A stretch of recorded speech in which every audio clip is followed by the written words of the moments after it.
Itu kayak gitu boleh difoto nggak sih Bu sebenarnya Bu? Nggak boleh ya?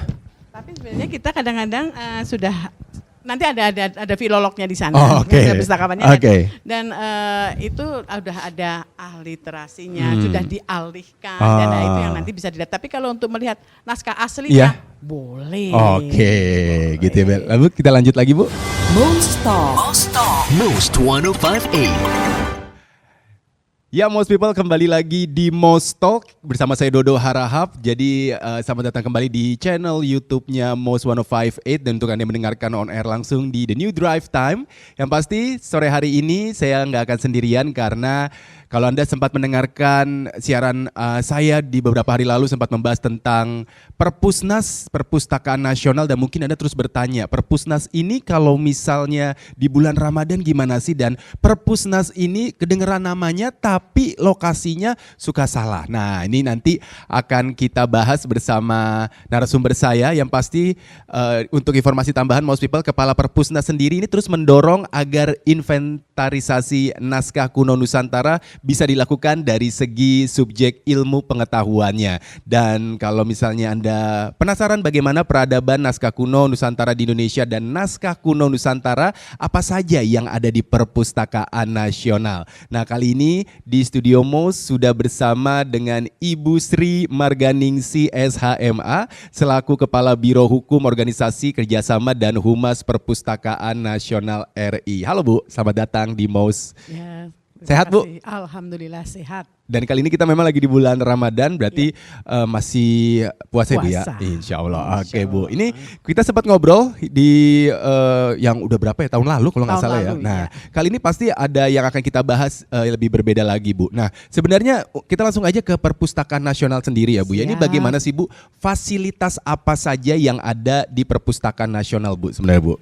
Baik, terima kasih Mas Dodo, sahabat Most. Ya, Most People. Most people, tuh.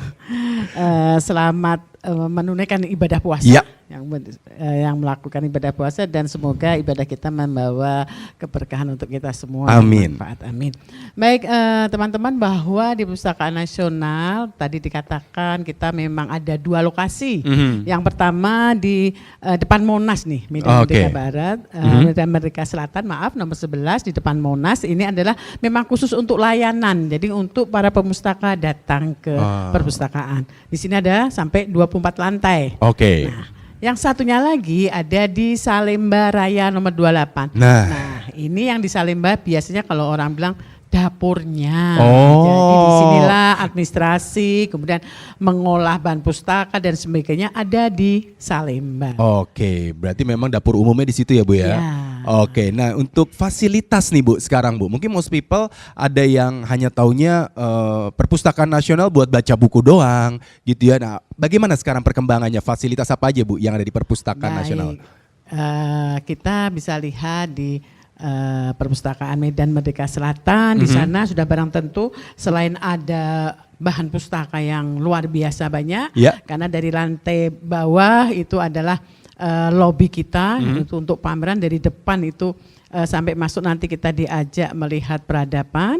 Kemudian lantai-lantai di atasnya beberapa layanan seperti layanan keanggotaan itu ada di lantai 2, walaupun kita bisa mendaftarkan sebagai anggota online. Oke. Tapi kita ada di sana langsung dapat kartu dan sebagainya. Kemudian ada layanan informasi dan pengaduan. Oke. Pengaduan masyarakat bisa ke lantai 2 juga.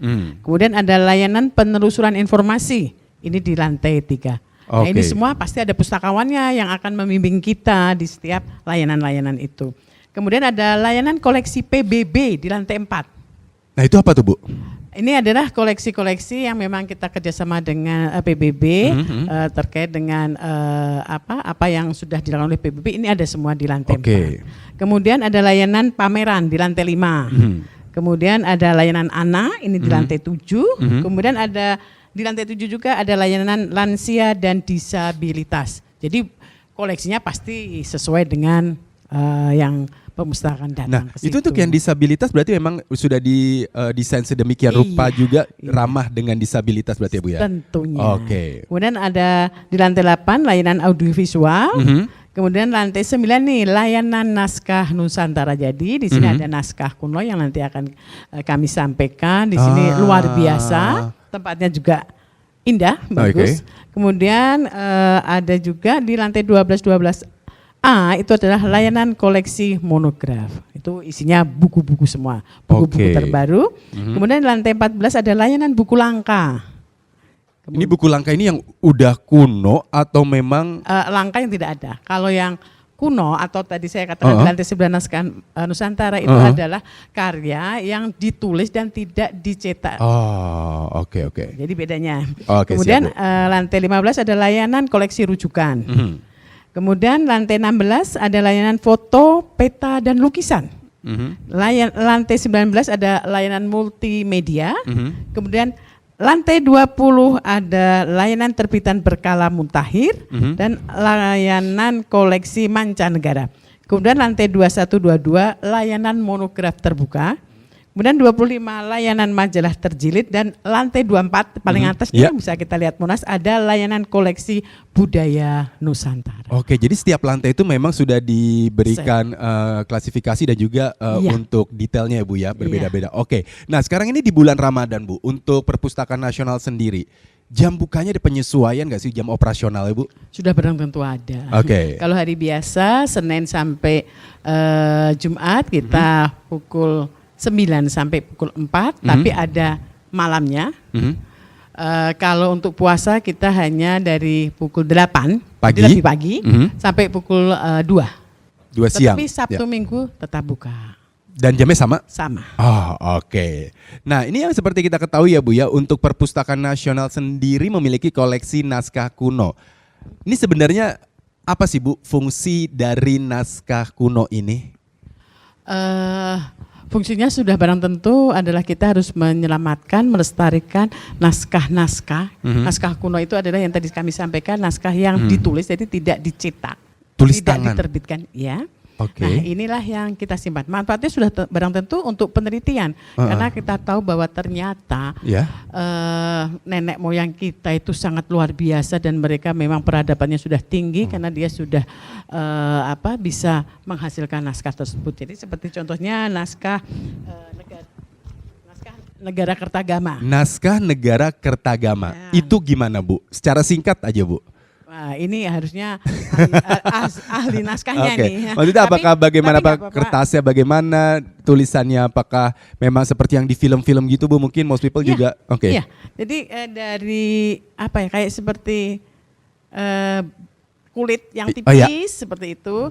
Kemudian ukurannya kira-kira 5 cm panjang lebar kesininya 20 ya. 30 terus. Nah itu nanti ada lubang-lubangnya gitu loh kayak kipas. Nah mungkin kalau most people penasaran bisa langsung kunjungin aja Perpustakaan Nasional ya. Nanti di lantai 9. Itu kayak gitu boleh difoto nggak sih Bu sebenarnya Bu? Nggak boleh ya? Tapi sebenarnya kita kadang-kadang sudah nanti ada filolognya di sana, pustakawannya dan itu udah ada ahli literasinya, sudah dialihkan dan itu yang nanti bisa dilihat. Tapi kalau untuk melihat naskah aslinya boleh. Gitu ya. Lalu kita lanjut lagi Bu. Nah itu tadi naskah kuno fungsinya sebenarnya untuk penelitian ya most people ya. Nah ini nanti kita akan lanjut lagi ngebahas naskah kunonya ya Bu ya. Apakah masih ada lanjut lagi yang mau disampaikan untuk naskah kuno ini? Nah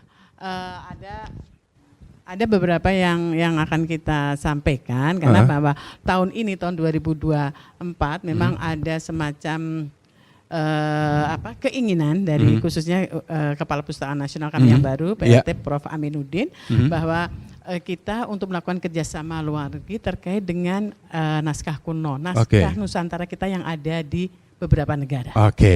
Itu gitu ya. Yang menjadi hal yang sangat luar biasa. Nah ini kita mau menjawab pertanyaan dari pendengar kita Bu, most people. Silakan. Ini pertanyaan karena most people ini sudah datang ke Perpustakaan Nasional. Tapi pertanyaannya adalah apakah mungkin Bu ini liftnya bisa dikondisionalkan, apakah ditambah atau bagaimana? Karena di most people ini merasa lama untuk akses liftnya karena ketika penuh dia harus ikut turun dulu untuk bisa naik ke atas supaya dia bisa masuk dulu. Nah seperti itu Bu, bagaimana Bu? Baik, terima kasih dan memang sudah banyak masukan yang ke kami terkait dengan lift dan memang kami juga sudah berhitung ingin ada penambahan lift terkait dengan memang pemustaka kita semakin lama semakin banyak. Alhamdulillah ya, Ibu ya. Ya itu alhamdulillah tapi tetap kita harus melihat bahwa ya gitu kita harus melakukan penambahan lift. Pertama itu, yang kedua ini karena masukan dari Most People ini luar biasa. Insya Allah nanti saya akan bertemu dengan sudah berang tentu yang ngurusin untuk seperti itu kan biro tersendiri, biro umum lah yang ngurusin dan nanti akan kami sampaikan bisa nggak kalau lift ini dibikin yang genap naik ini, yang ganjil ada yang tidak. Benar. Kalau enggak 1 sama 4 karena bisa pakai eskalator, nggak usah pakai lift dan sebagainya. Ini adalah masukan dari Most People sehingga nanti akan kami sampaikan kalau memang bisa diatur seperti itu. Insya Allah bisa sedikit mengurangi sambil menunggu adanya lift yang baru. Oke, baik. Ya Most People, nanti selanjutnya kita akan membahas lebih dalam tentang naskah kuno. Ya, siap. Apa aja naskah kunonya, ragam bahasa apa aja yang disajikan. Pastikan tetap bersama saya Dodo Harahap dan juga Ibu Sri Marganingsi SHMA selaku Kepala Biro Hukum Organisasi Kerjasama dan Humas Perpustakaan Nasional RI di Most Talk. Most Talk. Most 1058.